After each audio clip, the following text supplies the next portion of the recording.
উপস্থিত সম্মানিত প্রিয় সাংবাদিক বন্ধুগণ, আমাদের সাথে উপস্থিত আছেন চুনারুঘাট উপজেলা বিএনপির সাবেক সাধারণ সম্পাদক প্রফেসর মোজাম্মেল হক তালুকদার, উপস্থিত আছেন চুনারুঘাট উপজেলা বিএনপির যুগ্ম সম্পাদক আলহাজ শামসুল হক তালুকদার, উপস্থিত আছেন চুনারুঘাট উপজেলার সাবেক উপজেলা চেয়ারম্যান, চুনারুঘাট উপজেলা বিএনপির সাবেক সভাপতি, সর্বজন শ্রদ্ধেয় ব্যক্তিত্ব জনাব সৈয়দ লিয়াকত হাসান সাহেব।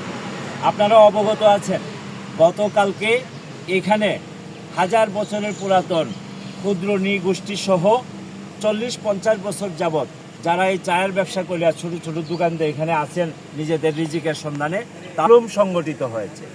গতকালকে সকালবেলা হঠাৎ করে এই উপজাতি গোষ্ঠীর যে ত্রিপুরা এলাকার চিত্তসহ বেশ কিছু লোক সকালবেলা আমার বাড়িতে যায়। আমি খবর পাইলাম তখন যে লিয়াকত সাহেবও আসতেছেন, প্রফেসর মোজাম্মেল হক তালুকদার সাহেব ইউনো অফিসে আসতেছেন। আমি ইউনো অফিসে গেলাম, যে ইউনো অফিসে না পাইয়া ডিওফো সাহেবরে ফোন দিলাম যে সাতচরি যে ভাঙচুর হবে ওইখানে নাকি বুলডোজার নিয়ে আসছে আবুল নামের কোন ব্যক্তি, এখানে দোকানপাট যা আছে তা ভাঙচুর হবে, এই বিষয়ে আপনি কি জানেন? যদি আপনি জানেন, আমাদের দাবি হইল যে কয়টা দিন এদেরকে সময় দেন, আলাপ আলোচনা করেন, তারপরে ভাঙচুর করেন। ডিওফো সাহেব আমাকে বললেন যে এইসব ভাঙচুরের বিষয়ে আমি কিচ্ছু জানি না, আমার মোবাইলে ওনার ফোন নাম্বারটা আছে, কিচ্ছু জানেন না। ইউনো সাহেব যখন আসলেন আমরা বসলাম, প্রফেসর মোজাম্মেল ভাই ছিলেন, লিয়াকত সাহেব ছিলেন। ইউনো সাহেব আসার পরে এখানের যে মেহেদি হাসান রেঞ্জার মেহেদি হাসান তিনিও গেলেন। ইউনো সাহেব সব কিছু শুনিয়া সিদ্ধান্ত দিলেন যে এই বিষয়টা নিয়ে কথা বাড়ানো উচিত না। আমি মাননীয় এমপি মহোদয় 16 তারিখের পরে আসবেন, আমি এমপি মহোদয়ের সাথে পরামর্শ করিয়া এই বিষয়টার ভাঙচুরের বিষয়টা সিদ্ধান্ত নেব।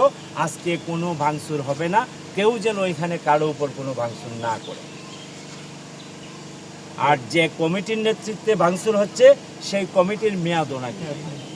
আমাদের ইউনো সাহেব চুনারুঘাট উপজেলার সর্বোচ্চ কর্মকর্তা, আমাদের এমপি সাহেবের নাম মুখে আনছে।